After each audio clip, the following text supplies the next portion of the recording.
I'm going along, and all of a sudden, there's just running tracks everywhere, and I'm sitting there, I've got my head down, I'm trying to make sense of it, and in the back of my head, I can hear my dad saying, "Get your head out of your ass, you're there," and so I pick my head up and start still hunting, and all of a sudden, here comes a doe running back down over the shelf, kind of quartering towards me, and I'm like, "Oh, that's a doe," and I hear a grunt.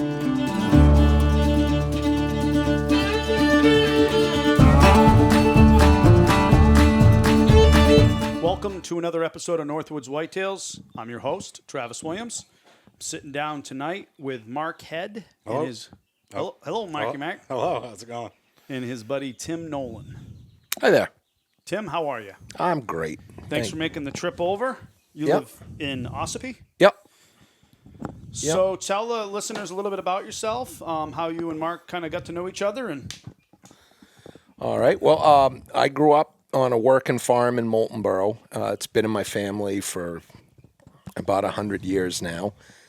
Growing up, it was still really active. We did beef cows, we did sugar and a lot of hay, big gardens, Christmas trees, logging, firewood with my grandfather. And, it was the best possible childhood, really. I mean, it at least from my perspective, it can't get any better. We still have the property. It's in the family. My mother and her siblings own it. We don't farm anything anymore. The fields are still getting cut for hay, and then I mow the pastures. We gave up sugaring here, 12, 15. 10 years ago, maybe. It just got to be too much trying to do that. And about 3,000 taps, so a pretty good-sized commitment. But trying to do that outside of a full-time job was just too much. Yeah. But grew up there, went to college up in Maine, Unity, real small school in Waldo County. Went there for forestry. Moved back here in 98, and have lived in Ossipee ever since. Work as a forester. Started working for the company when it was in Chicorowa, Forest Land Improvement. And in 2020, the last of the people that started it retired, and I took over ownership. Manage timberland, act as a landowner's agent, forester. We have about 50,000 acres we manage in Maine and New Hampshire. And, that's about it. I met Mark. When did you start working for us? 2000. Yeah, and then you got done, 2018, 19? 19. So knew him for quite a while. Taught Mark how to log. Yeah, there's some stories there that probably shouldn't get told. Well, it's funny. Mark taught me how to log. I guess. Or should I say, taught me how to cut down a tree. Yeah. Showed you the correct way to do it.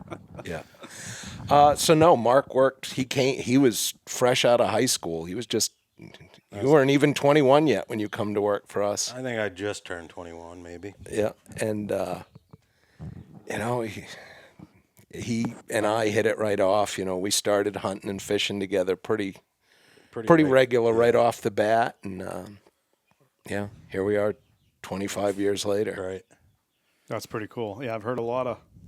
Obviously, you and I have chatted some, Tim, but I've heard a lot of stories where me and Tim and I, and then Tim and I did this, and Tim and I did that. So it's pretty cool. So you guys both are in logging. And a question I always like to ask people, and we had Mark and John on recently, is, do you feel like working in the woods is kind of like an advantage when it comes to your hunting? Oh, absolutely. I mean, I'm in the woods, most days, all day. And just being in the woods and being used to looking in the woods for me helps, because if you're interested in hunting, if it's all you think about, like it is for us there, even when I'm in there, I may be, like today, I'm painting wood to be cut. I'm constantly looking at deer sign and thinking like, look at how they're running on this shelf, or look at this old rub from last year up on top of the hill. And you're always thinking about it. And for me, I think I never get out of the habit of it. I'm in the woods, so I'm constantly looking and thinking. And the other good thing is I trudge around in the woods for a living, so even as big as I am, I stay in hunting shape. I mean, look at me. I'm built for trudging and dragging. Yeah, I was going to say, he's the guy you want to call for the listeners that can't see him. You want to call Tim when you drag a buck out of the woods. Well, we always had a joke going. If we ever got hurt out in the woods, I was going to have to field dress Tim to get him out. Yep. My dad used to say that about my grandfather. Yeah. So you obviously grew up in a family where hunting was quite the heritage. Oh, yeah. My grandfather was hell on deer.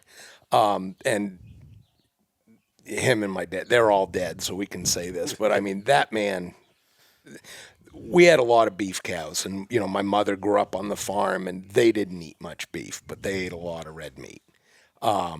And, you know, all through the 40s, 50s, 60s, 70s, right up into the 80s, you know, he hunted a lot. And, you know, everyone in his family got a deer every year. He had a camp right up against the National Forest. Him and a few other guys bought it in the late 50s, early 60s. It was an old, like a wagon or something that they, you know, parked in one spot and turned into a camp. But it was the only time, you know, he hunted around home here, but he didn't like it as much because, you know, is hunting on the farm, and it's a big farm. At the time, it was still about 800 acres. But, you know, he always said, you know, it's one thing to shoot deer down here, but it's not relaxing. It's not hunting, because everywhere he looks, he's saying, oh, geez, that fence needs to be mended, or this, that, or the other. So he'd go up to camp, and they'd hunt up in the National Forest, him, my dad, and a group of guys. And, you know, when I first started hunting in the 80s, they still had the camp. And so I started hunting up there in the late 80s, and, you know, it's country that I still hunt in.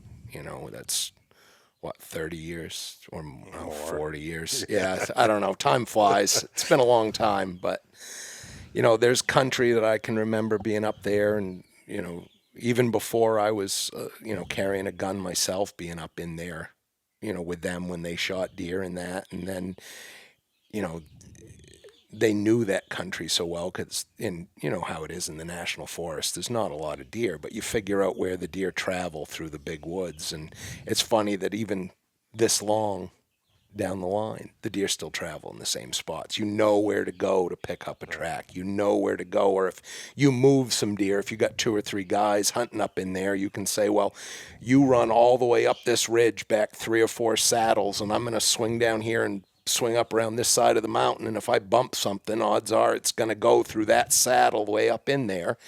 And, you know, it's funny how they don't change much, how they travel in a piece of woods. Well, I think it goes to, if you spend the time in the woods and you start learning how deer travel, they're always going to travel the same shelves, the same routes, you know, the path least resistance, and for sure, that's never going to change. It's always going to be the same. You know, and I can just imagine listening to you talk, like, because you spend so much time in the woods, like, I feel like I spend a lot of time in the woods, but it's a fraction of the time that you spend in the woods. And I can tell you for myself, I can be antler hunting, hiking, just going for a walk in the woods, scouting or hunting, and come up on that shelf or that pinch point or that whatever and go, it's going to be a scrape right here. You know it when you see it. You're just like, this is a spot that they move. This is Right. where they travel. And to you, it's got to be to that 10th degree, because you're spending that much more time. You're that more in tune with your environment. It's like people used to say to me all the time when I was a guide. I used to say, listen, because I'm a fishing guide doesn't mean I have like superhuman powers, because people felt like, oh, you're a guide, you must know something that I don't. But what I did have was time on the water, day in and day out. I just knew when the fish were going to bite, where and on what, and that was just time. Yep. So I think that's what I've heard, a commonality amongst loggers, woodsmen in general, people that work in the woods, is that time that you spend in that environment. You just pick up little things, and there's probably things you pick up that you don't even know you're picking up. Mm-hmm. You're constantly in tune with it because you're just there every day. It's not something you're thinking about, you know, consciously, but you're always looking. Yeah, it just becomes instinctual at that point. It's like muscle memory. you're almost becoming part of nature again. Have you ever been like worked on a job or you do anything for National Forest at all, or is it all local? No, it's private landowners. I do a lot of work for municipalities. I think 9 or 10 different towns. I manage their town land. I do a ton of work for land trust and conservation groups. Oh, that's cool. Yeah, like I do a lot of work for the Nature Conservancy in the Carroll County area out of that office. I do a bunch of work for the Forest Society, different land trusts, Lakes Region Conservation Trust, Upper Saco Valley Land Trust, Moose Mountain Regional Greenways. So I mean, I like working for a lot of groups like that. I actually, for I don't know, probably 15 years, I was on the board of directors of a small land trust in Ossipee, in 2020, I guess we merged with another, or were absorbed by a larger land trust, just because we were an all-volunteer board and just got more than we could handle. Most of the members on the board were fairly old, and I now just sit on the Stewardship and Lands Committee. I'm off of a board of directors, so that's a good thing. Right. But yeah, I've and something for the last probably 25 years. I was chairman of my town conservation commission for a while in the early 2000s. It's something that I believe pretty strongly in, is land protection and land conservation. It's pretty critical to what I do for work. So, I put in a lot of volunteer time on that end, but I enjoy working for a lot of those groups as well. It's a stable land ownership. I have a ton of private land I manage, and there's nothing worse than, the people that you've put 30 years worth of work into their property. You've managed it. You've done a couple really responsible harvests. Next thing you know, someone dies, the kids sell it, and it's got houses growing on it. It's like, well, so much for all that. Yeah, we had, I don't know if you listened to all the episodes of Northwoods, but I recently had Mark Beauchesne on. Yep. And we talked about some of the habitat fee and what, some of those funds go toward. Yep. And it's something that I'm super passionate about. I'm glad you brought it up. Northwoods we are what we are right now, but hopefully we grow. And my passion in this whole endeavor, to be honest with you, is conservation. And it's conservation for land, but to keep it open. Mark and I have talked about it a lot. How we like to hunt. Like you just said, your grandfather doesn't like to hunt around because he sees the fence that needs mending. The same happens to me. Work emails. Yep. And I love my wife dearly, but I come home and it's, hey, babe, can you help me fold the laundry? We have to do this. What about this bill? When you go to camp, you are immersed in the thing that you're doing. Yeah. And the thing that you're doing is hunting. And my personality is such that my brain doesn't stop. And the only real connectivity and presence that I really, truly ever have is when I'm in nature. And more specifically, when I'm tracking a buck. And big woods hunting, all of it, but specifically tracking for me because you're so engaged in that thing. And what does that take? It takes land and a lot of it. So for all the listeners out there that don't know about the habitat fee, that don't understand conservation and what it all is, keep listening to Northwoods, because there's going to be a lot more conversation on it, and we're going to try and generate some funds to be able to protect the resource. That's spectacular. That's I'm great. super passionate about. Yeah. Well, I'd like to, if you're going to dive into that going forward, I'd love to be a part of the conversations about it, because, it's something, like I said, I'm pushing 30 years into it at this point, and, I'm pretty passionate about it. And so when you're doing some of this land management, have you ever been like on a piece of land and been like, I'm going to come back here and then use some of that information and harvest a buck? Or you? Oh God, yeah. We call it work hunting. I don't know, maybe like, oh God, I don't know how many deer I've shot at work. Quite a few. I got one in Maine 2-3 years ago. I was cruising a piece of land, and a cruise is doing the inventory work. And so you're running transect lines, and every so many feet you're taking a sample point. So I had my clipboard in my left hand and my gun in my right, and I'm going along, and it was in a unit I had a doe tag for, and a deer popped up out of this thick softwood regen, took 2 or 3 bounces. I dropped the clipboard, picked the gun up, and I just said, next time he comes up out of that softwood, when I get that arc, I'm going to let him have it, because he was fairly close. And I wasn't sure if it was a buck or doe, and I didn't care because I had a doe tag. I just said, whatever this is getting shot. I folded it up. It ended up being a nice little 7-pointer. Awesome. So, yep. And it was one of those things where it's like, well, guess I'm not going to finish this up today. Yeah.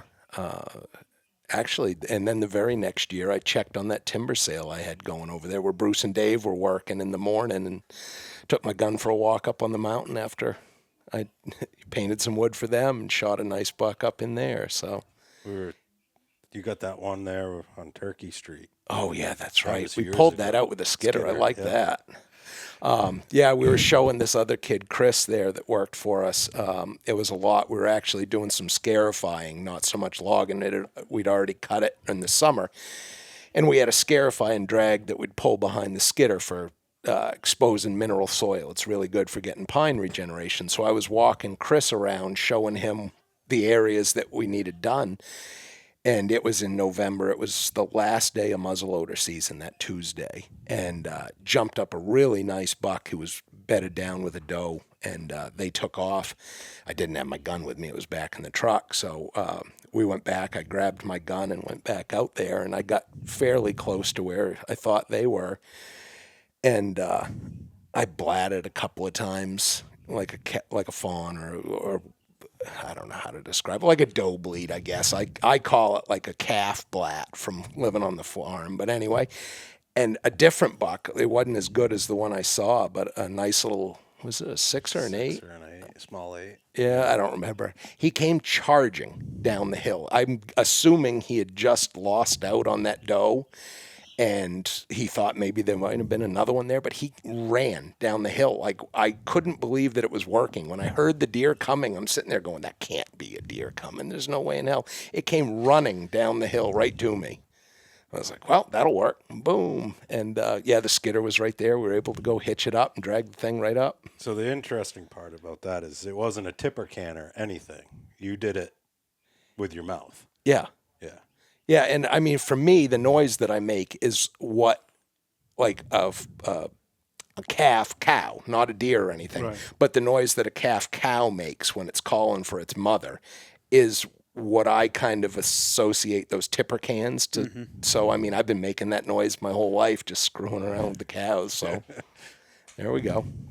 Yeah, one thing that I've picked up listening to some of these podcasts, and not just the Northwoods podcast, but other podcasts like the Elmer Boys and some of the others, is a lot of guys do quite a bit of mouth calling stuff, and I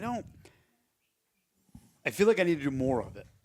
I tend to go quiet. Usually I'm tracking a buck and I'm like trying to be quiet. I don't want them to know I'm there, so I don't always think of it. I do blow and I do blat like after I jump them, but I don't do a ton of calling, which makes me think maybe I got to dabble a little bit more in that. I don't do a ton of the whatever that noise is, bleeding or whatever you'd call it. But in the last couple of years, I started screwing around with a grunt tube a little bit when I'm still hunting. And I started doing it only when I could see a deer, just to see what their reaction was. And, and I'm not a great caller or anything, but they're interested in it. Like the first time I did it, I could see a deer, and I grunted a bit, and it wasn't a big buck or anything, but he was real interested and kind of came wandering over. And I would say I've probably, 3 or 4 deer have come to me from grunting. They've never been a big one. It's always been smaller bucks that I think are just, interested, and they come sneaking in.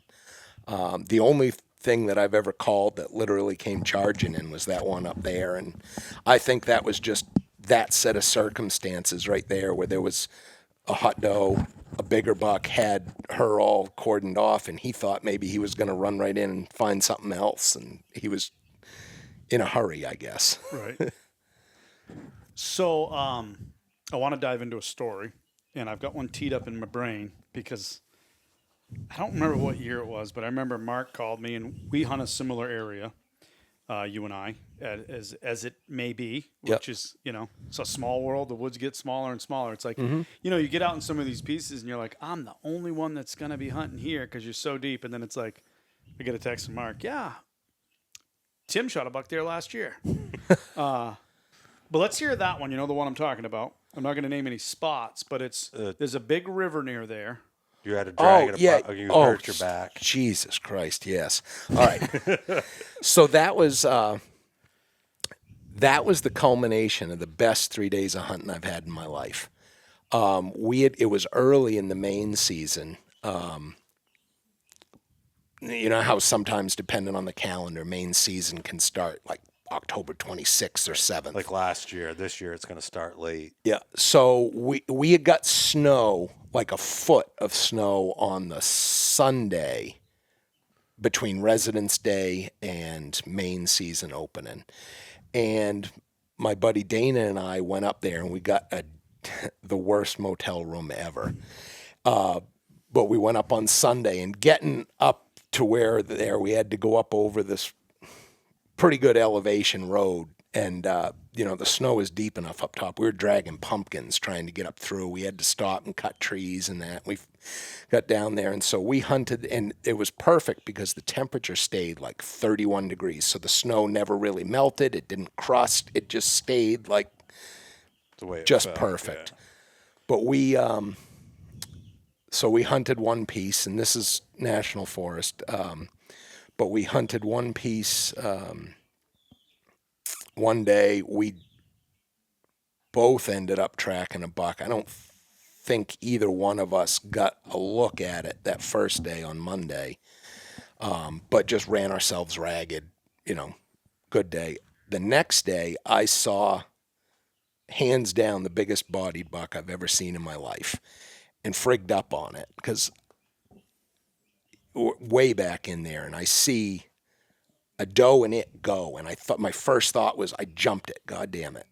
And I stopped still and I said, well, I'm clearly gonna go. And Dana and I had, not walkie-talkie radios, but whatever. Not that we were hunting close together, but we were up high enough, and we had kind of a rough plan. We'd left in the morning. I was going way over this way. He was going this way. And we said at noontime, let's both try and be up high enough that we can check in and just see what's going on. And so before I did anything with those deer, I said, well, I'm just going to scoot up here a couple of knobs up the ridge, and I think that I'd be looking over towards the valley where he was, and I'll just let him know that I'm headed on this. We'll see you back at the hotel tonight. And so I did that, couldn't get a hold of him, and I come right back down to where I was standing, and those deer had run right back by me. I didn't jump them. He was chasing that doe. He went out and just did a quick little loop and came running right back within 50 yards where I was standing and headed down over the side of the mountain. If I'd just stayed there, I think they'd have run right back by me. But it was just one of those ones, body size. I mean, yeah, I don't even know. It just... It's bigger than the one you got. Yeah, and the one I got's the biggest deer I've ever shot. Right. And this was substantially bigger. What strikes me, how we all know this, you have images burned in your mind, and that's the image of that. For me, it was how deep it was in the chest and how long and how its belly carried all the way back through from the bottom of its chest right back to its hind end. It looked like a Hereford with horns. It really was something else. So I chased that deer that afternoon until it pitched down over the wrong side of a mountain, headed way, way away, and I just said, no, I ain't going that way. Big hoof on him. Oh, yeah. I mean... You know where he's headed. Yeah. Yeah. And so anyway, I bailed out of there, and I had probably hour and a half a daylight when I got back to my truck, and I said, well, there's this other gated, Forest Service road. I said, I'm going to just run up it a couple of miles to the end and see if there's any activity up there, thinking about the next day. And I got all the way up into the end of it. I'd crossed a couple small tracks, nothing much, but there was a big old log landing that the Forest Service had kind of maintained as a wildlife opening up there. And I sat down, and it's 4:00. It's getting dark. I'm absolutely whooped. I'm having a sip of water, and I think I was eating a granola bar, looking out at this probably 2-acre wildlife opening. And when I say that, kind of brushy, raspberry bushes, that sort of stuff. All of a sudden, here comes this bear walking out into it. Not a big bear, maybe 150 pounds. And I had a bear tag, but I had no interest in shooting that far back that late in the day.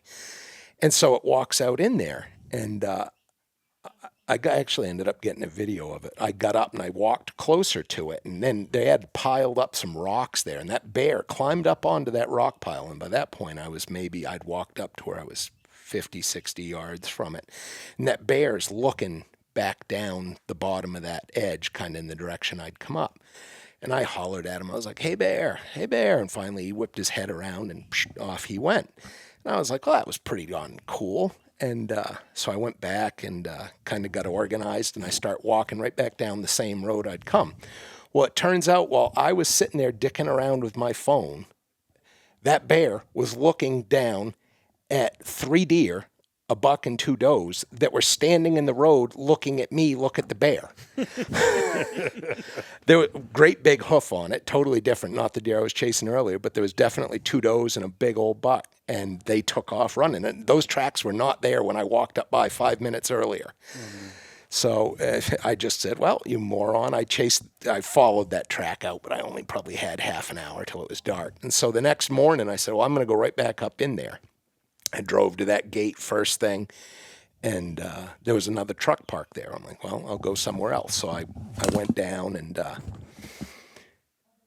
crossed over good-sized river, and there's an old road that runs up along it. And I headed up along that road, and I wanted to get over. There's a big set of beaver flowages between that road and the mountain. And I kept bumping into that bog, trying to get across it without getting wet. And a good-sized brook, and couldn't.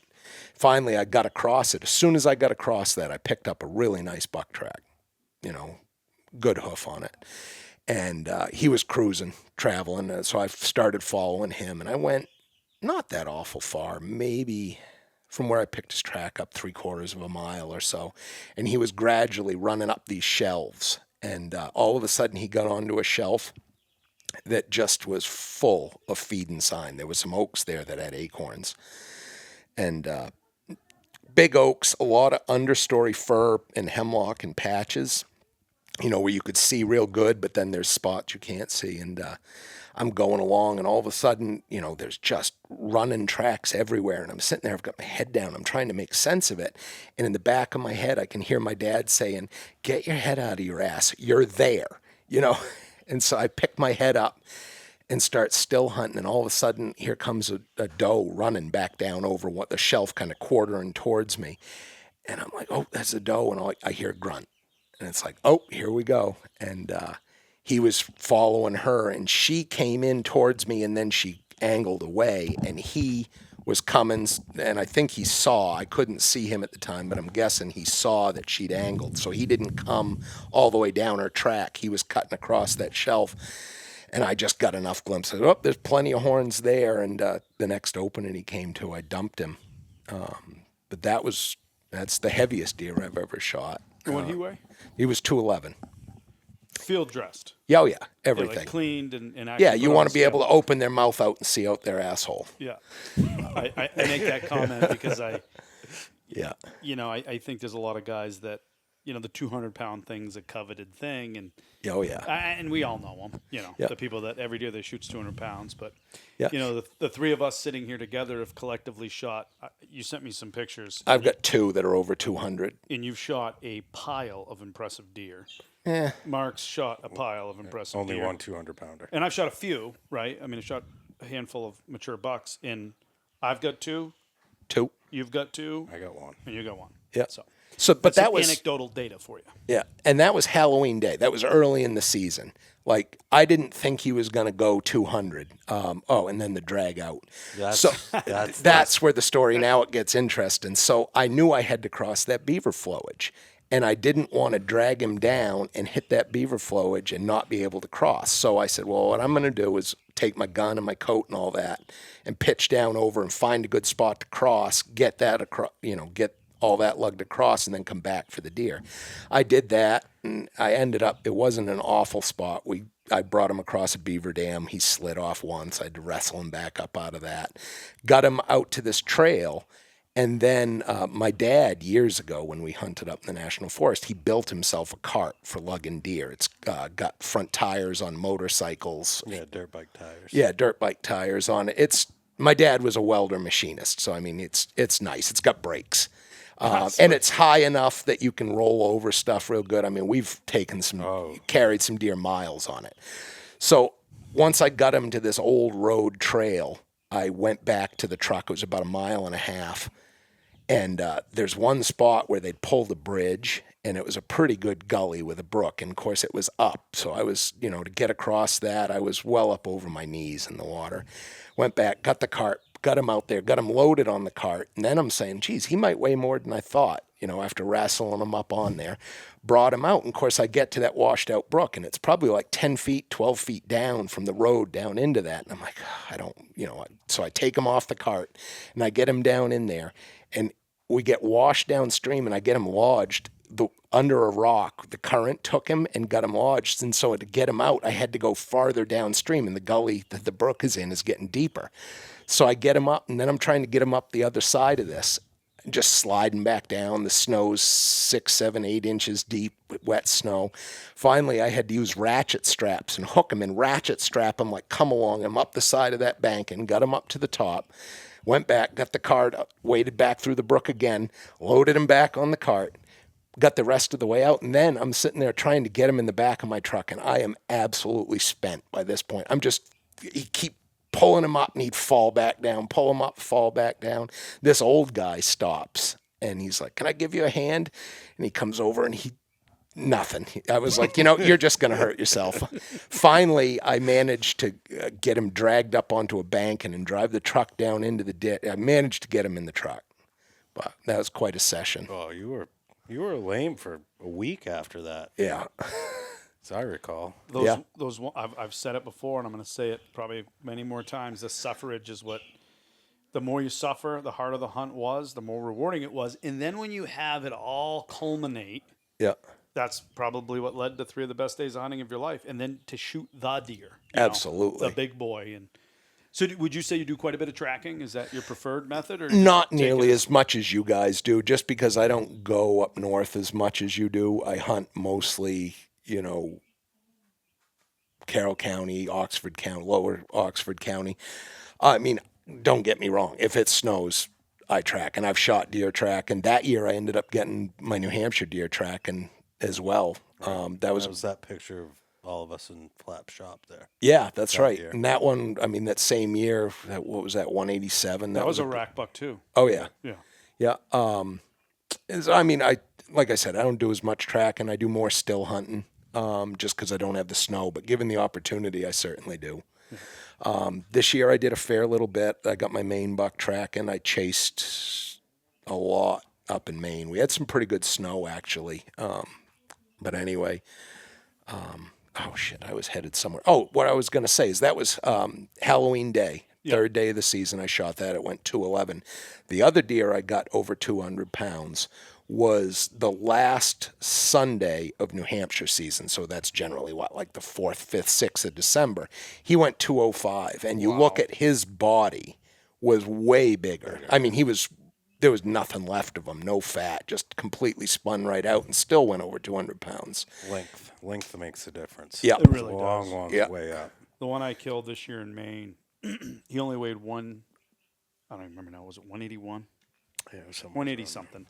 But that deer laying there, like before I took his guts out and stuff, he was so long. And I'm like, man, if I'd killed him, in October or early November, you got to think, I used to do some MMA stuff, jiu-jitsu, and I used to train with these guys that would cut 30 pounds in a month. When you dehydrate your body, I wonder how much, and I think I've said this in a past podcast, but I wonder how much these deer, it's dehydration. I mean, how many times are you tracking a buck and they go over to a brook and start drinking? Never. No, not very. Never. No. They just go and go and go. They don't eat. They don't drink. You can tell by their frame, and that's why, I say to people all the time, listen, I want to shoot 10 200-pounders. It's been my goal since I was a kid. It's still a goal. I'm leaning more towards the racks as I get older. The bone that goes in the wall lasts a lifetime. The meat that goes in the freezer lasts a season. But I think that a lot of these mature bucks that we're shooting, they're in the 170s and 180s in October and early November. They probably were 200 pounds. Oh yeah. So they're all trophies in my mind. Yep. The hunt's the trophy for me, like that. Exactly. And I know where you killed that deer, and that's some rugged country for the listeners that, don't know. It's when he says he was in a ravine. I'm pretty sure I know the ravine, and that's a real one. Yeah, it was so disheartening because I was dragging him across, and when I lost him to the current, and he got swept downstream and lodged up underneath that rock. I'm watching, and it's like, I'm screwed. Like I could see it happening, and was just like, this isn't good. How are we going to resolve this problem? Yep. You guys ever drug any bucks out together?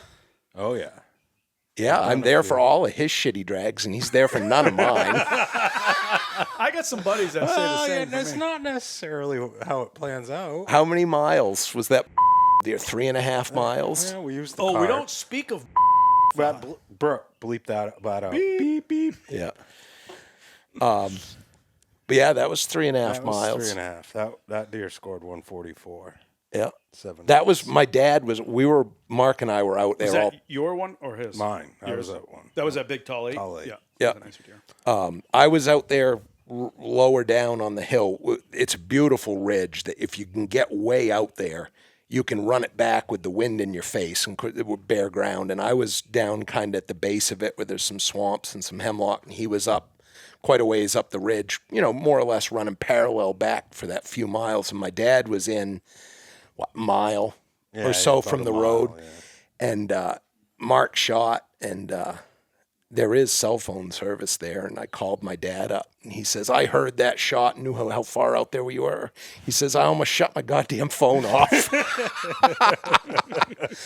So he ended up going back and getting that same cart we're talking about. The slaying cart. The slaying cart. And we loaded that thing on. I mean, the problem is he shot it up on this wicked steep ridge, and we couldn't just bring it right straight down the ridge because there's a big scree slope, and if you made it through that, you'd be right in the swamp. So we, for probably... Well, I can remember hooting a bunch trying to get you up there, and you finally got up there huffing and puffing, and he's like, I got stuck in that scree slope. Yeah, I know where he's at. I can hear him, but I'm trying to get up through this rock scree slope, and I have to keep switch back and climbing up. And I got up to him, I said, we're not dragging it downhill.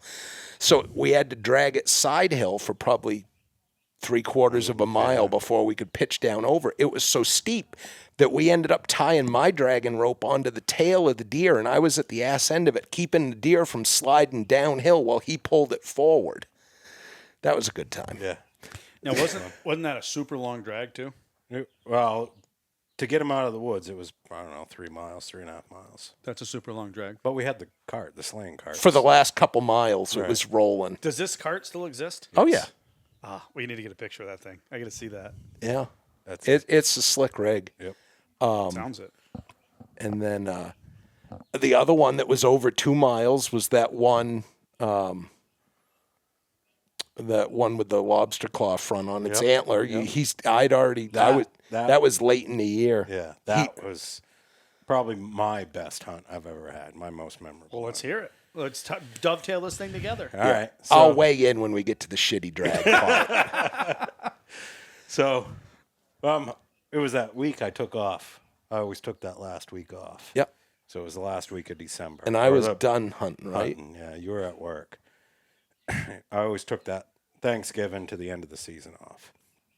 And it must have been the last Wednesday of the season. It was getting down there in time. And we had some horrible snow for tracking, but I was going to track. So I tracked this.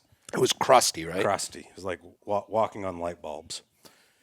And I ended up tracking this deer all day. And I bumped him up, and I bump him up. And I was, he'd follow him. He'd slow down. Tracks would get tighter together. And I'm like, all right, he's going to be laid down on this bench up here. And I'd start sneaking.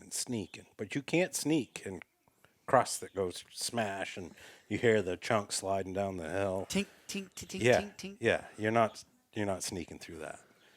And I'd get close, but I'd never see him, but I'd hear him take off. And I said, well, it's getting late in the day. This next time I get close to him, it's going to be my last opportunity. So I got to do something different.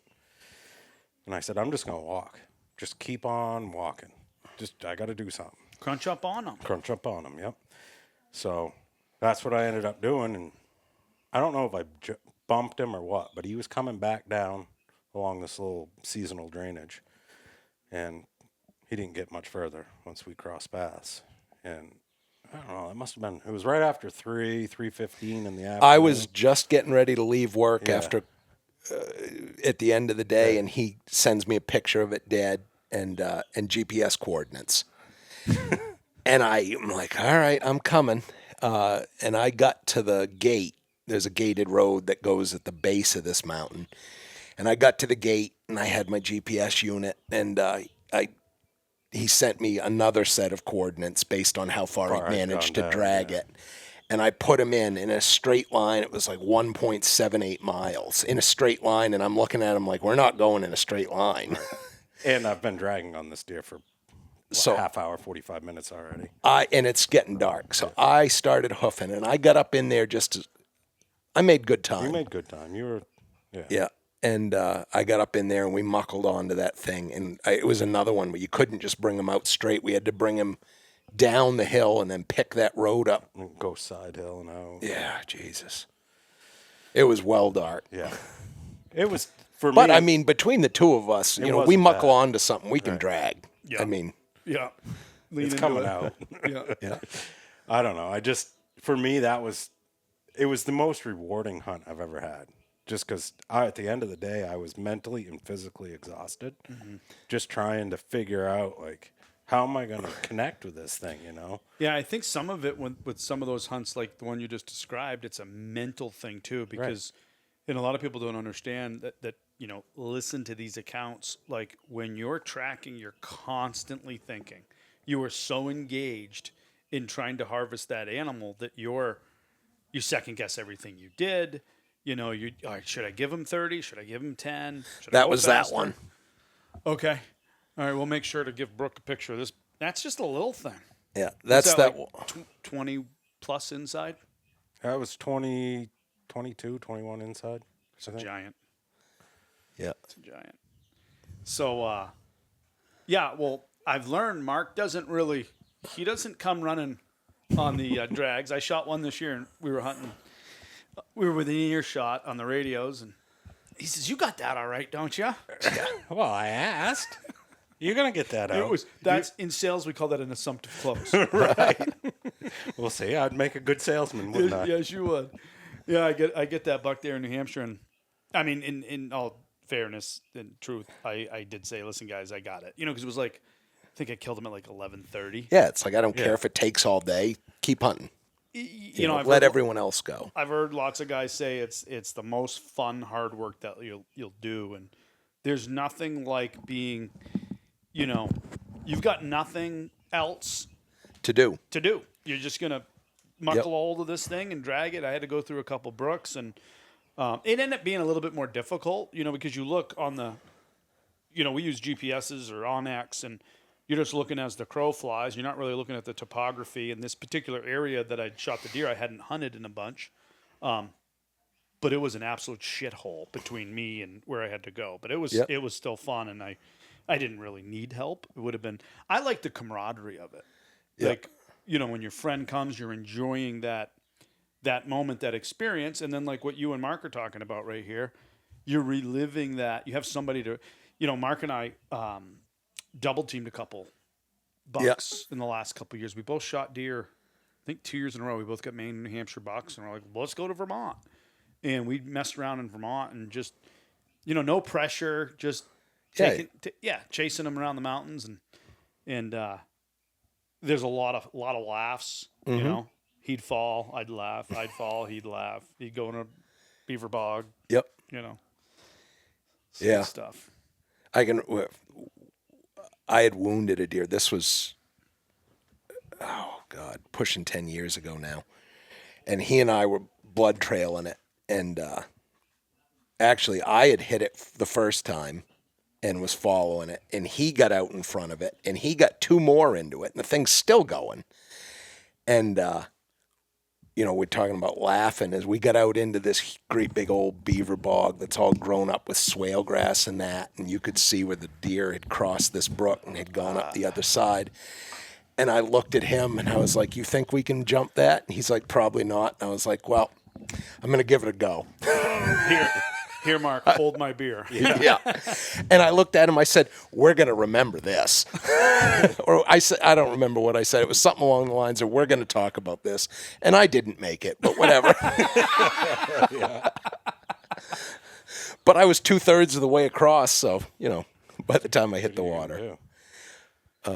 Yeah, that deer, like I said, I hit it once. He ended up putting 2 into it. He shot 3 times, hit it twice, running out across a clear cut.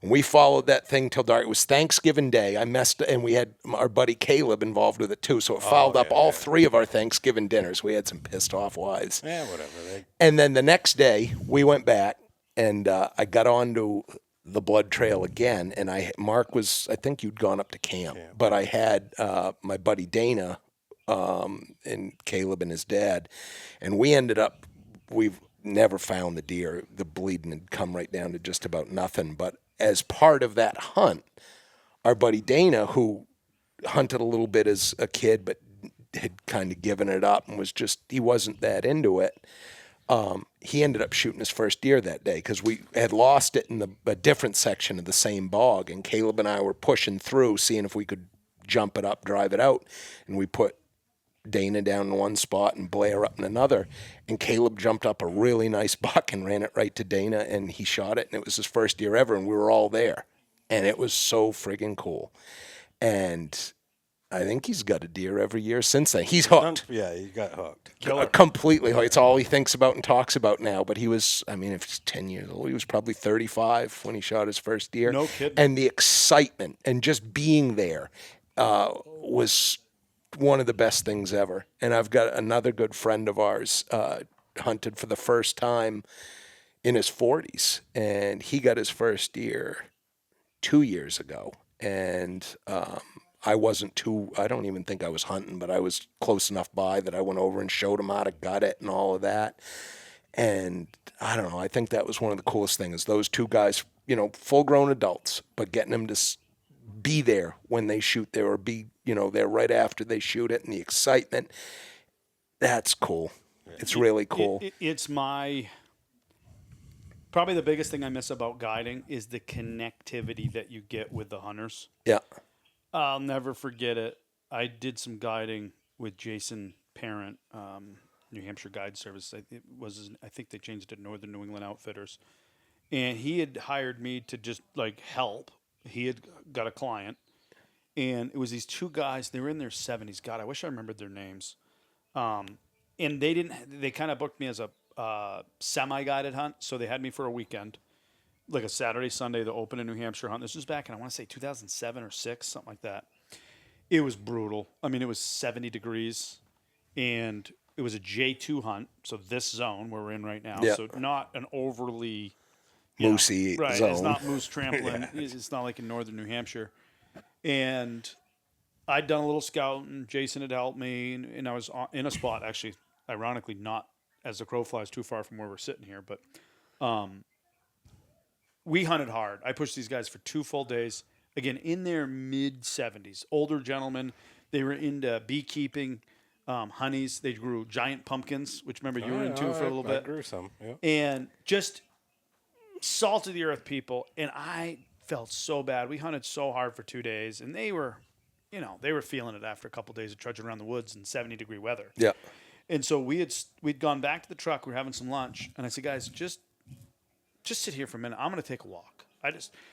With them, I had to go really slow, and I just wanted to go run and just see if I could see something to get me excited to either give me a charge or give them a charge, just something, you know how it is. Oh, yeah. And so I'd gone up and I did this big loop, and I cut this track that I'm telling you, man, there was smoke rolling out of it. It's bare ground, but it was just moose are big animals. When they walk in the woods, they leave spoor. And so I tracked them a little ways on bare ground, and I see a pile of poop, and I pick it up like I always do, and I taste it. No, not really.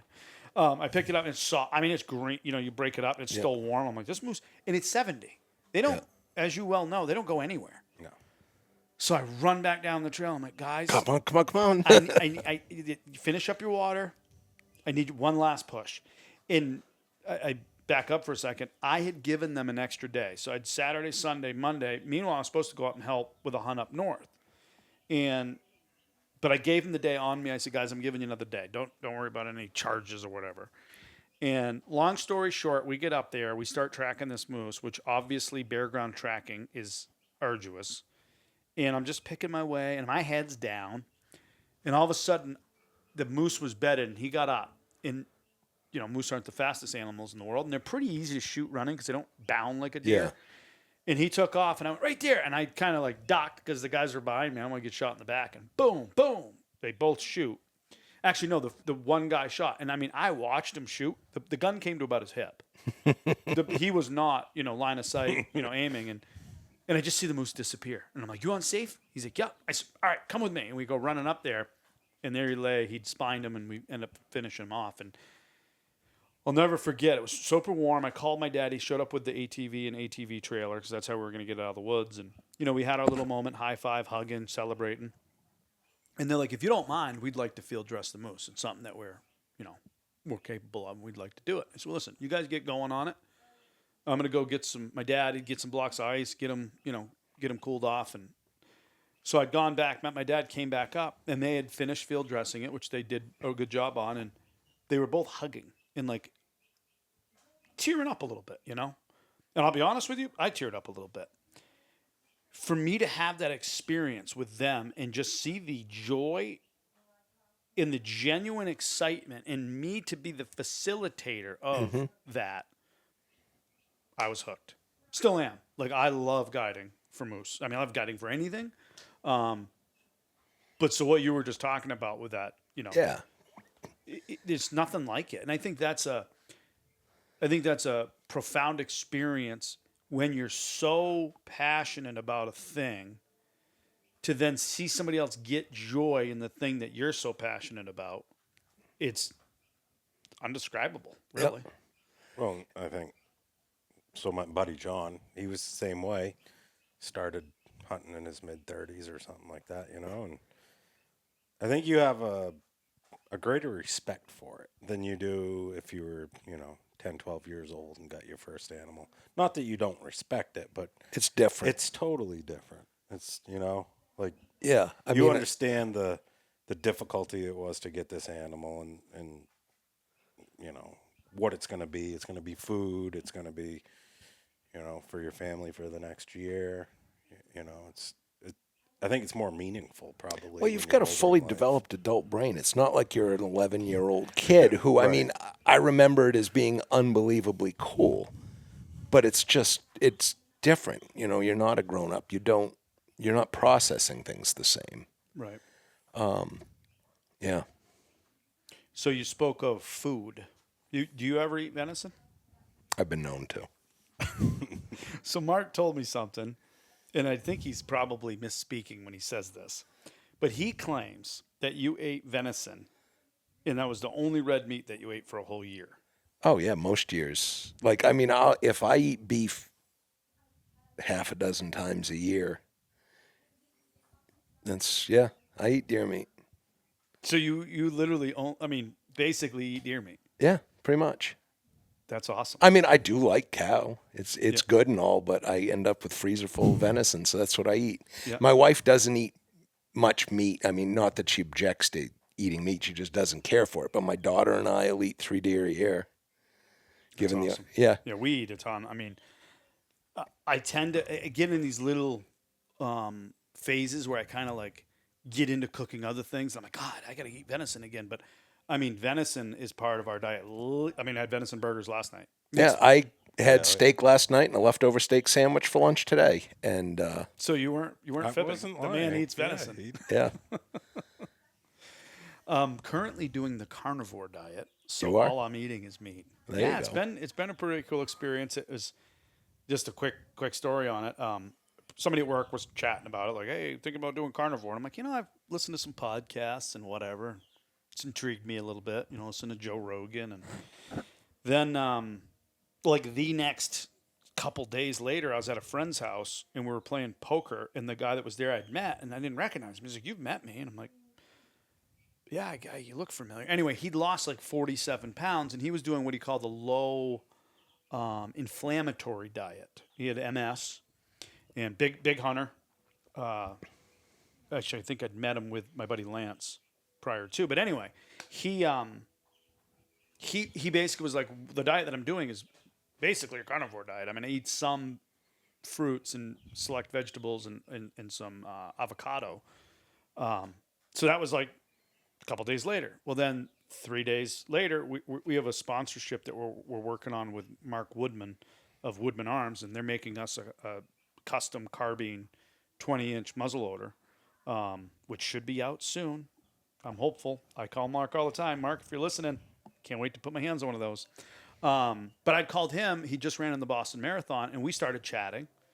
And I was like, I want to give you time before I bugged you on this and just see how things are going on the new gun. And he goes, "Oh, yeah, the marathon went well. My recovery was amazing." And I'm like, "Well, what do you attribute that to?" And he's like, "Oh, I've been eating carnivore now for," I think he said, like 4 or 5 months. And I'm like, "All right, that's it. I'm going to try it." And so I've been on it now for, I think, a couple weeks will make 3 months. Oh, wow. And I did like my blood work and stuff, and it was amazing. I feel great. My energy levels are phenomenal. I don't drink at all, which I'm sure a lot of, It's just empty carbs. Some of these benefits are probably because I quit drinking too. But yeah, it's been good. So I think you would be a great candidate for the carnivore diet because it sounds like you all use venison. Well, although I will say mashed potatoes are pretty darn good. I know.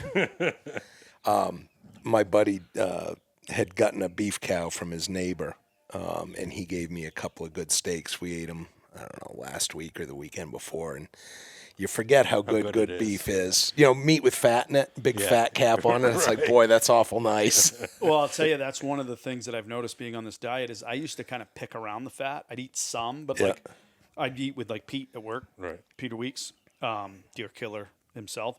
But I'd go, like we'd go to dinner or something, he'd get a ribeye, and he'd be like, "You're not going to eat all that fat?" I'm like, "No."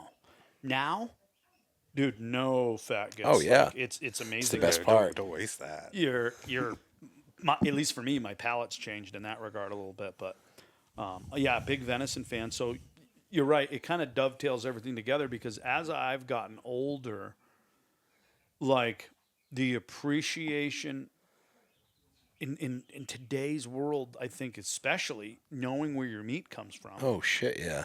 Touching it. You guys process it, right? You take it over to the farm. Well, Mark's given up I've on given it. up. I shoot one, give it to the butcher, and go hunting again. Right, but you did for years. Oh, yeah, absolutely. To be honest with you, I'd love to process my own.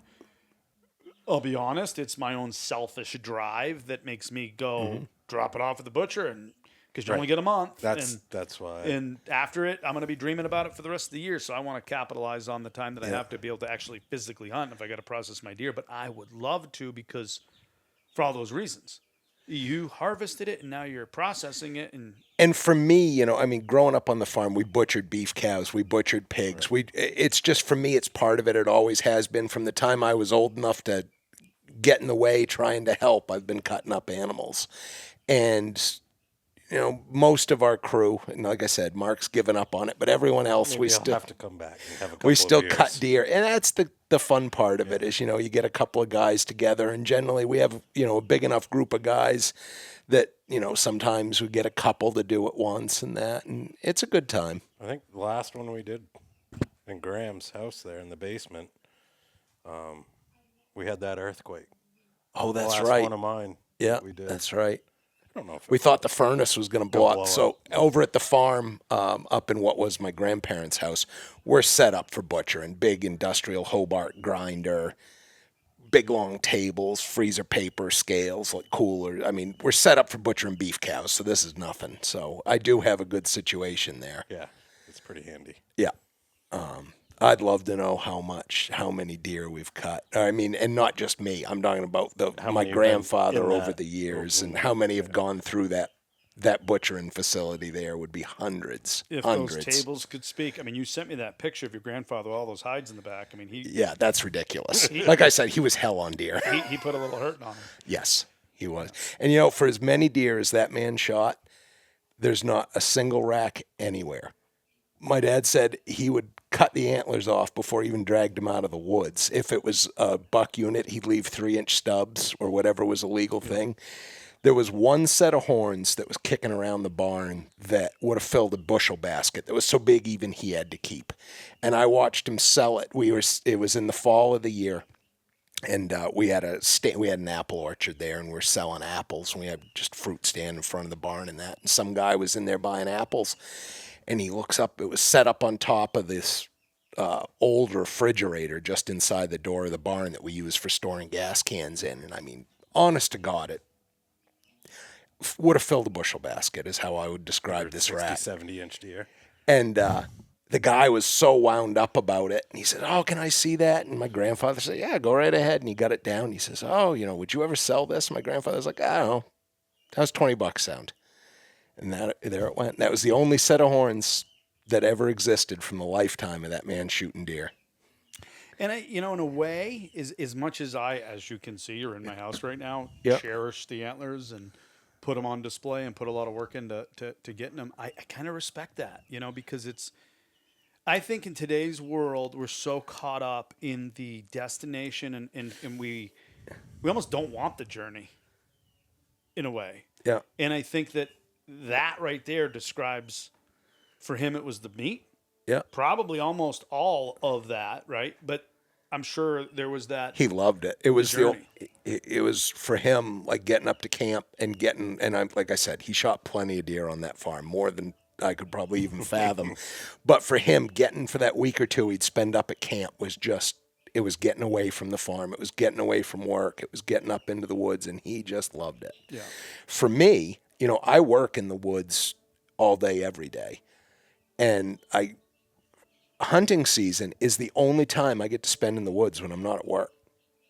And so for me, that's the difference. And I struggle at the beginning of the season to get my brain out of work mode because I'll be walking around looking up at trees and that. And it's like, get your head out of your ass. You're hunting. You're not doing that. And it takes a minute to get going on it. But yeah, it's the only time that I'm in the woods where I'm not working. I know people that are shed crazy at times, and I've hunted with them, and they're, I was looking for sheds. You're looking for sheds, or you're deer hunting? There's deer tracks everywhere. Come on. Yeah, you warned me when I started shed hunting.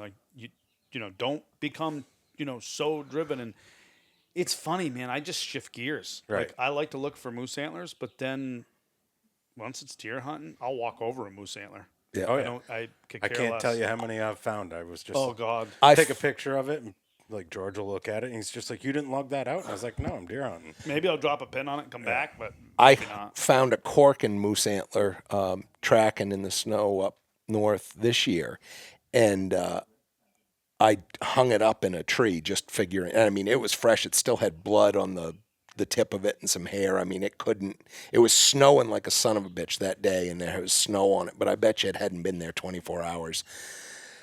I meant to go back this spring and look for the other side and never got to it. But at the end of the day, I ran that deer. Actually, I ran that deer until I got into a better one, and then ran that deer until I ran out of day. And on the way back by, I'm like, it's probably only a half mile out of the way. I ended up cruising back by and picking that antler up because I was like, I'm 4 miles from the truck. It's not going to get any easier than right now. Yeah. What are you seeing in the woods this year? Are we going to have an acorn crop? Too early to tell. It's hard telling. Yeah. Tell you, how about the beech nuts last year? I have never seen beech nuts as widespread and as thick as it was. I couldn't figure the deer out on them, though. I feel like they weren't eating them. That's exactly so. They were. What it was is they weren't focusing anywhere. They could eat one here and one there because they didn't have to go somewhere. They're still everywhere in the woods. Yeah. That deer I got in New Hampshire this year, we had a very spotty oak crop. And I wandered into a piece of woods that I hadn't probably set foot in 4 or 5 years. And it was a rainy morning, and I was having a frustrating beginning to the season. This is New Hampshire, bare ground still. It was kind of a rainy day. And I wasn't finding just a frustrating start to the year. And I stepped into this piece of woods, and there was sign everywhere. There was feeding sign, rubs, scrapes, and I was like, oh, and it's fresh. It had rained overnight, and the dirt's still up on top of the leaves and crisp. I was like, oh, here we go. And it had both acorns and beech nuts in it. And it's funny, there were beech nuts everywhere, but this was a little pocket with acorns too, and it was holding a pile of does. And he was in there just running around, like nose to the ground, just back and forth. And Sensory overload. yeah, he just, yeah. Like Mark when he was 18 at the bar. Right. 21. 21. I never that's went right. there when I was That's 18. right, yeah. Allegedly. Yeah. No, I've seen acorns in the trees at my house. Yeah. Yeah. I pulled the binoculars out the other day So- and was looking at them. So last year early, Kirsten and I had gone up where you and I hunted quite a bit, where you did a little late season looking. Same thing, beech nuts everywhere, and there was this couple shelves, and all of a sudden there was all these deer tracks, like, this is bare ground, obviously, in like, I'd say August, September. Yeah, September. And all of a sudden, I literally could hear acorns falling out of the trees. You could see them. They're on the ground like marbles. And I'm like, oh, my God. Big 4-finger track. I was wound. Like, I just found him. Yep. There he is. Fast forward, muzzleloader season. I think it was the second day, because the first day we hunted in that neck of the woods you described. Oh, yeah, With that yeah. buck on the New Hampshire end. Yep. And so we went, the next day we went over there, or I went over there, and went way up on the top. It's it's a poke in there, and that's what made me so excited. Is I'm like, this is a mile and a half in plus. Yeah, no one's going to drive him out of here. It's remote, and it's kind of crappy. It's mountainous and ledgy and not pleasant. And there isn't a lot of deer either. there's almost no deer. Yeah. But there was a pocket. I'm like, here we go. Not an acorn. Every single, like, they must just all fell early, and then they all got picked up. I mean, I was walking around biting them, because there was obviously old ones on the ground, but they were all junk. And I had checked the ones that were on the ground, and they were good ones in September. Yeah. Well, If they fall, correct me if I'm wrong, if they fall with a cap on them, they're no good. they're no good generally. theoretically, yeah. They have a worm in them, right? Yeah. And I've tested that theory since you told me that, and you're more often than not, you're right. Like, I bite into them, and they're crap. That main deer I got this year, it was into a pocket. It was the same day he got his main deer. We started in the same spot. It was over in I had a timber sale planned for the area, and I'd been in there. I think I was running boundary lines ahead of it, and I was like, oh my gosh, look at all the buck sign in here. And so Mark and I, we had fresh snow.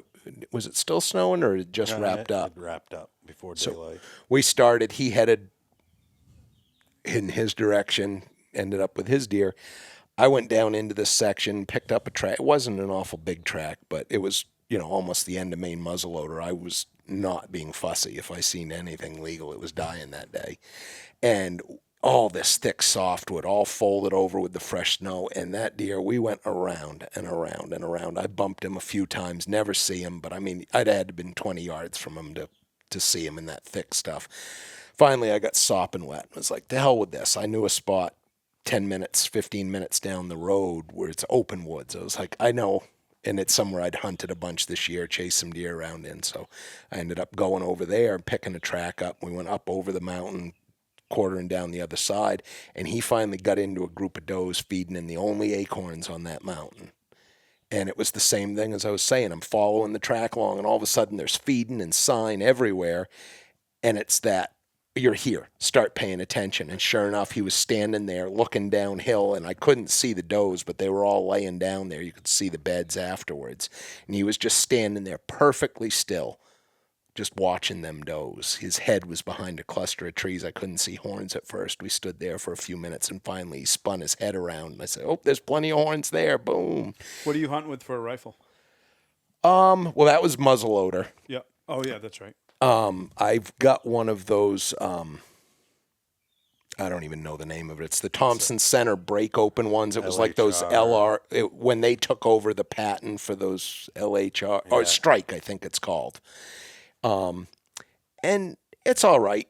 I bought it like a year before I became aware of the Woodman ones that Mark bought.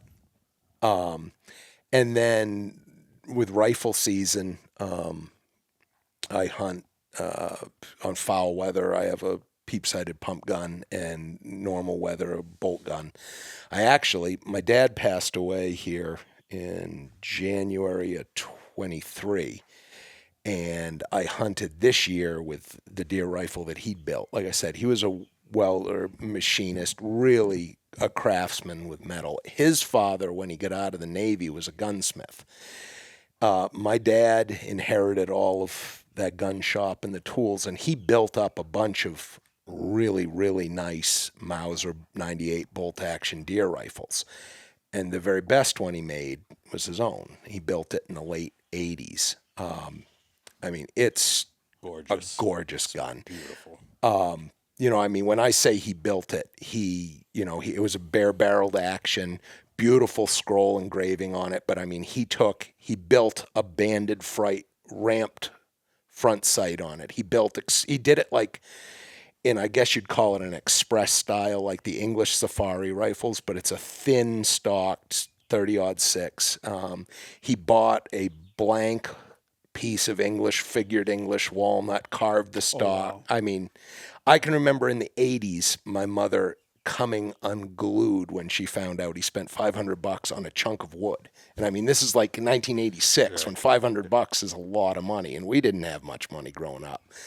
And, but yeah, it's a work of art. And he hunted it from then until, when he got too sick to hunt. But, I shot that deer in New Hampshire with it this year. That And I must felt have been something special. Absolutely. That's I liked that quite a bit. Yeah, I'm sure you did. Well, that's cool. So one of these days we all got to get together and shoot, because the jury's out on me with the peep, the 2022 buck that's on the wall in there. Shot at him 11 times. I heard that story on the podcast. Yeah. What I didn't say in the podcast, just because I didn't want it to be the focal point, was my peep was shooting like, and we came back here. I think you were with me. I shot it, yeah. And 50 yards, it was like bottom of the paper. Oh, yeah. So it was significantly off. I don't know if I bumped it or just didn't tighten it enough, but like to dabble. I actually just bought a 22 pump. 572. Yep. I've got one of them. Yep. What a fun little thing. I can't wait to shoot it some more. I literally bought it. I shot it a couple times out there. It went in the safe, and I've been Yep. Mark and I. They're fun. I'm a big fan of that. But I'm pretty good with the peep. I've shot, 3 or 4 deer with it now. And I just use it when I don't want to deal with the scope being fouled up with snow. So good. It's like, Yeah. It's hard to not want to hunt with them when they carry like that. And the reason I asked is you were talking about seeing the deer and the antlers, and do you hunt with the peep? So I'm glad, you hunt with the peep, because sometimes, like I said, foul weather, rainy days, snowy days. Sometimes if I know I'm going to hunt some really thick stuff. But for my entire life, I've hunted with a bolt gun with a scope. Yeah. My dad built me, when I was 12, he built me a 30-06. And then I ended up picking up a really nice 270 that I hunted with for probably 15 years, shot a pile of deer with. I tell you what, I'm impressed with that caliber. That makes 2 holes in anything you shoot with it. 270. Yeah. Yeah. Really very happy with that. And this was the first year I went back to a 30-06 with my dad's gun. And yeah. You're running partitions in it. Yeah. Of course. Obviously, hand load partitions. And that's part of our big plan with this new Woodman, is to not just, say, here's another option for a shorter, lighter carbine, which I don't know if you've held his. Yeah. Like I said, I bought this muzzleloader. I finally broke down and spent money and bought a decent muzzleloader like a year before I became aware of Woodman's. And I'm too cheap to just buy another one. Yeah. Well, we'll see if maybe we can't give you a deal on one, but I'll tell you, man. They're slick. Oh my God, are they slick? I've shot his. Our friend Dana's got one. They're the way to go. They carry so good. And that's the thing, the way it balances, because that's what I love my bar. I've got a 308 Browning LL Cody bar, the little shorted, Cerakoted. I killed my big 8 with that because my pump, the wood had split. Remember that year? Yep. And I was just nervous about it, like coming apart in the woods. And so I'd taken my bar that day. And I love that, but I've got small hands. In the way that I carry it, They're pretty blocky. I kind of got to do, it's like a forearm pump by the end of the day, the way you got to carry it. And the thing with the pumps are how they balance. When you hold them at Absolutely. that pump point, and that's what I mean, there's many things about the Woodman that I like, but You can hold that Woodman with one finger on that hinge point, and it balances perfect. and that's what I'm hoping that we get that balance point with the carbine, or not hoping, we're going to get that balance point. And then the other thing that I want to get in like Ryan's hand and obviously Timmy and Mark's in 2 holes. Oh, yeah. So I want to design a load and the cartridge, which Mark does, to not just be the gun, but here's the recipe. Yeah. Here's the gun, and here's the 2-hole tracking. That's been my biggest gripe about muzzleloaders is just not getting a couple holes, not getting good blood. It's been frustrating. It's so important, the way we hunt, to get 2 holes in a deer. Yeah. Just so you have that good blood trail. You gave me those. I gotta pee. Yeah. Pause. Brooke, pause. All right, Brooke, the pee break is over. We're back.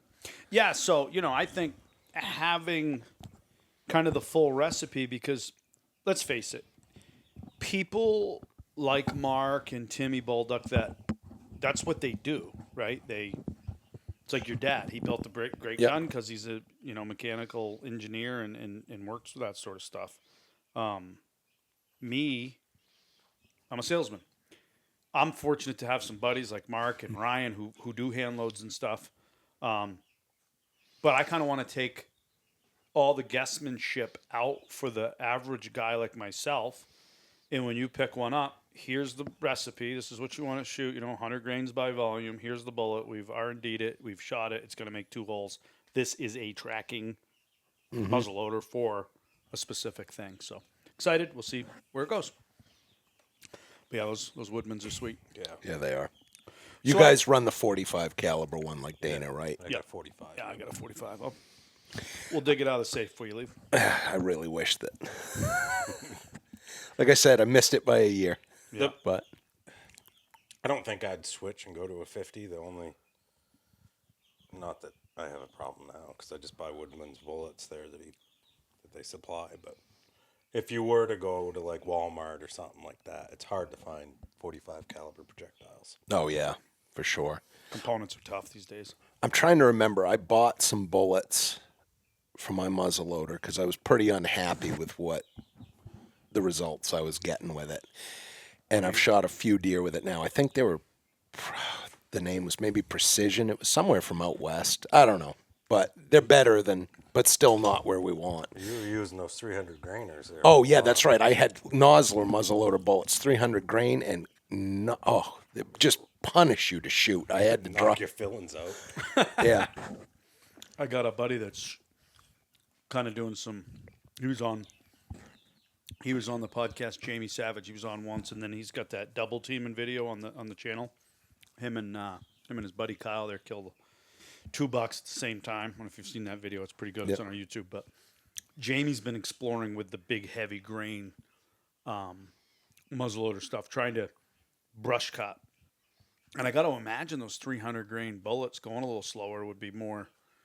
No. If it hits something, it hits something. You get a Deflection's deflection. Yeah. Well, we know that happens because We talked about it in the last one. I missed a buck, and Mark was like, "We're gonna go back and we're gonna go there," and we literally saw the limb that it hit, and it literally deflected. I mean, several inches. Oh, I can't think how many trees I've shot over the years. There's Timmy 2 trees down there. Yep. I had one, I hit 2 different trees shooting it. I didn't get that deer at all, but I found 2 spots where there was big cuff marks out of the side of trees. Oh, it's the worst. Yeah. What's this story? I know Mark mentioned to me one time something about shooting a coyote. Oh, yeah. Yeah, that was actually, this is something that, thank goodness there were witnesses. Yeah, you never would have. So we were hunting, us and, was it Dana was with us, You right? and Dana, yeah. And it was fairly early in the season. It was definitely rifle season. It wasn't muzzleloader, but it was. I tagged out. I was carrying my shotgun bird hunting. That's right, you were. Yeah. And we were hunting this piece of woods. I had logged up in there probably 3-4 years before that. There was still some decent open skid roads. It was just right. And there's this great big old beaver bog, a lot of open water. I mean, when I say a big beaver bog, probably 5-6 acres. yeah. And we had come down to the edge. It comes down on one side of it, heavy to woods, right to the edge of the water. And we're looking out over it, and there's just a skim of ice on it. And on the far side, way out across there, it's all cattails coming out and grass and that. And all of a sudden, we hear this crash, crash, crash racket. And here comes a deer running out from the other woods, out through all that with a coyote chasing it. And it went out onto the ice and broke through the ice into the water. And that coyote went in after it and was right on that deer's back, biting it at the back of its neck. And the three of us were just sitting there looking like, holy shit, do you see this? Imagine if you had a video camera going. Believe this is happening. Like Marty Stauffer's Wild America right there. Right. And it's a ways off. And I was just like, well, the hell with it. And I pulled my gun up and shot. I hit the coyote offhand. It was coming up. The deer had gone up out of the water. It was trying to crawl up the banking, and that coyote is on its back, pulling it, just biting at it and thrashing. And I'm just offhand. I just said, well, screw it. I'm going to take a poke at it. And I shot, and boom, coyote goes down. Deer goes back in the water. Deer swam around. The deer ended up getting out. But using the GIS computer at work, you can pull up some really good air photos, and you can see where we were standing because it's one shore, and you can see on the air photos, you can zoom right in and measure. It's better than Onyx. Oh yeah, this is what I use from my forestry mapping. It's pretty wild what you can do, but you can measure distance. It was 230 yards. Wow. And like I said, thank God there were people there because no one would ever believe me. Right. No, I believe it. I mean, it was one of those wild things that what is it, 1 in a million? You'll see Probably. that maybe? Yeah, just being at the right place at the right time and seeing that, it was just crazy. I hear stories like that all the time, and it's part of, I always think of it when I go in the woods. I'm like, is today going to be the day that something, like I've heard of people that have been, up on a ridge and hear two bucks fighting, come over, and there's these two giants, locked horns. Yeah. It's happened to some friends of mine. I have a lot of friends that have had a lot of experiences, and I'm sure I've had some if I sat back and listened, but most live a pretty boring life when it comes to things like that. It just seems like it's kind of the normal stuff for me. But Tim, I think this has been a really good one. I really appreciate you making the trip over. Yeah, no problem. I enjoyed it. I'd love to have you on again and talk more about the land improvement stuff that you do, the habitat fee, how we as hunters can get more involved, with conservation and access. Because I think access is one of the bigger talking points for our future in hunting. So I want to thank you for coming over, Mark. Of course, thank you too. No problem. And I think we'll do this again. Yeah, sounds good. All right, we'll catch you on We the next hardly even scratched the surface of some of the foolish stories over the years. Well, listen, this would be a stuff's mobile. 5-hour. I can drive over. I want to get a picture of that cart in the barn and the processing, so we can do it again. Yep, sounds good. Cool. No one can save you. You better run.